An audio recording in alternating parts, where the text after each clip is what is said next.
The sun was barely up, painting the sky a hazy pink when I bolted out of my house, barefoot, pajama shorts flapping, toothbrush foaming in my mouth like I just escaped a dental exam gone wrong. Gravel bit into my soles, but I didn't care. My heart was pounding, not from the sprint, but from the sight of a tow truck hauling away my pride and joy 1976 Airstream trailer I'd spent 2 years restoring, bolt by bolt, memory by memory. It was 6:22 a.m., and there, standing on the curb, was HOA President Deborah Miles, phone in hand, filming the whole thing like she was directing a low-budget crime drama. "Smile for the neighborhood watch, junkyard boy," she sneered, her voice dripping with smug satisfaction. I nearly choked on my toothpaste. No warning, no letter, no call, just a neon orange sticker slapped on my trailer sometime after midnight, screaming unauthorized vehicle, subject to immediate tow. The driver, a guy with a tired face, waved and due la 800 invoice at Metoing plus impound fees. "Rules are rules," he mumbled, avoiding my eyes as Deborah blew him a kiss like she just won the lottery. She strutted off, Leah VYing me with an empty driveway in a rage so hot I could have melted the asphalt. I could have stormed her office, screamed at the next HOA meeting, or called every lawyer in town. But I didn't. I stood there, toothbrush in one hand, phone in the other, and dialed a number I hadn't touched in years. "Yo, Matt, it's you?" a gruff voice answered. "Better not be in jail." I wiped the foam from my lips and grinned. "I need 15 porta-potties by Monday. Can you make it happen?" A pause, then a laugh. "For you, man. I'll throw in pine-scented air fresheners." This wasn't just about the trailer. That Airstream was my brother Daniel's dream, something we planned to fix up together before he deployed overseas. He never came home. Every weld, every polished panel, every stitch in those cushions was a piece of him, a way to keep him close. It wasn't just metal, it was my therapy, my closure. And Deborah had it dragged away like it was trash. This was personal. I went inside, pulled an old blueprint tube from under the stairs, and spread out designs I'd drawn from music festivals and disaster relief sites. Back then, I planned pop-up events, water lines, waste management, the works. My contacts were still good, my credentials active, and I knew city codes better than most inspectors. I wasn't just mad, I was dangerous. By noon, I drafted a permit application under my old company, Summit Solutions LLC, for a community sanitation preparedness drill on the HOA's pristine community center lawn.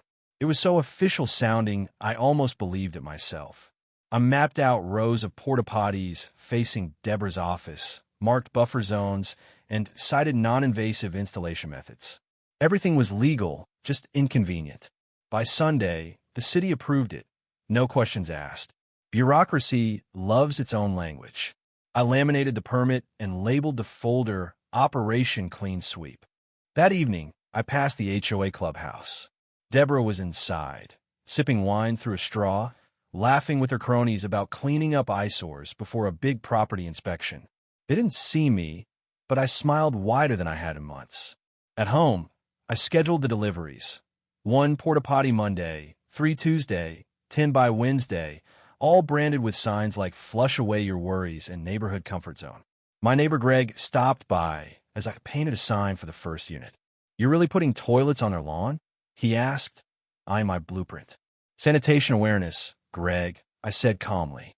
He chuckled. "I'll bring the beers." Monday at 8:57 a.m., the first blue porta-potty rolled in. The driver scanned the lawn. "This the spot." I pointed to the flower bed. "Center stage." He shrugged and set it down. 10 minutes later, Deborah stormed out in her robe, coffee sloshing, and let out a scream that sent a pigeon flying. "What is this?" she demanded. I held up the permit. "City-sanctioned sanitation pilot." She blinked, tried to speak, then slammed the clubhouse door so hard it rattled. I stood in the morning sun, admiring my work. The first shot had been fired. Tuesday morning, I sipped coffee as 3 more porta-potties arrived, lined up like plastic soldiers. Neighbors whispered, some calling it an art project. By noon, Deborah burst out in a red power suit, circling the units like a shark. "This is an eyesore," she snapped. I handed her a permit copy. "Your own bylaws call this lawn a multi-purpose demonstration space." City approved. She stormed off, phone in hand, probably calling her lawyer. That afternoon, I added signs to the unit's motion sensor lights, eco-friendly tanks, and QR codes linking to a fake site, cleancommunity.org, with a cartoon toilet GIVUIing a thumbs up. By evening, it looked like a curated exhibit. Deborah called an emergency HOA meeting. I watched from my lawn chair with a soda, hearing shouts through the clubhouse windows. Someone tried to tape a unit shut. That night me trail cams caught it all. Wednesday, the lawn was a battlefield. 10 more porta-potties landed at dawn. Decals screaming Throne of Justice and HOA Rest Stop. Locals dubbed it Potty Park. Deborah made 4 failed calls to the city, but my permit was ironclad. The HOA treasurer, Mr. Larson, muttered they should have left my trailer alone. Then the sanitation company sent a team with deodorizer coupons. Their manager offered Deborah a loyalty card. She screamed so loud a crow fled.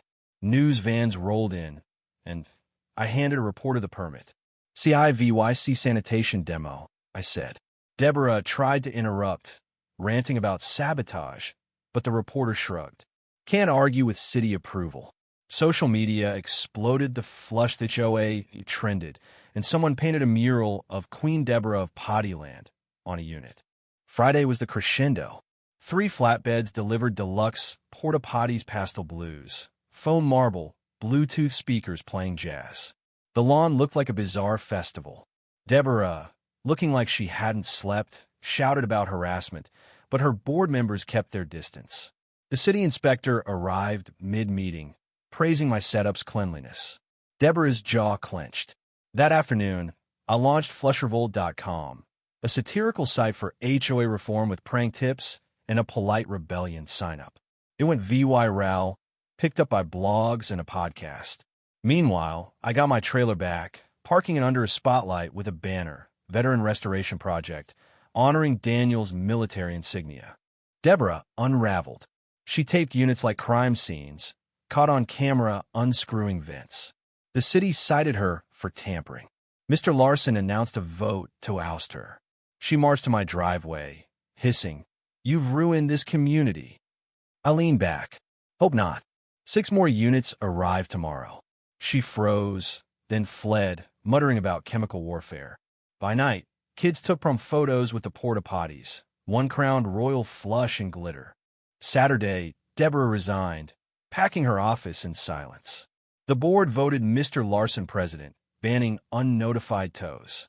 I dismantled the porta-potties, neighbors helping, turning it into a celebration with muffins and music. The last unit stood one night, a justice throne with a glowing candle inside. The lawn was clear, but the neighborhood had changed. People talked of gardens, barbecues, open votes.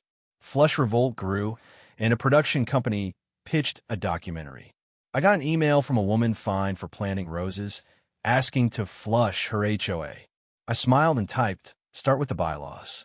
Months later, we held a block party. No one called it that, but the cul-de-sac buzzed with music, food, and toilet-themed mugs. I toasted the crowd, confetti popped, and the trailer glowed on my driveway. It wasn't just a win, it was a new community, built on laughter and the audacity to fight petty tyranny with plastic thrones. So what do you think? Was I a hero for flipping the script on Deborah? Or did I go too far with the porta-potty army? Should HOAs have the power to tow without warning? Or are they just mini dictatorships? Drop your thoughts below, hit that like button if you're team flush, and subscribe for more stories of epic payback. Let's start a revolt one comment at a time.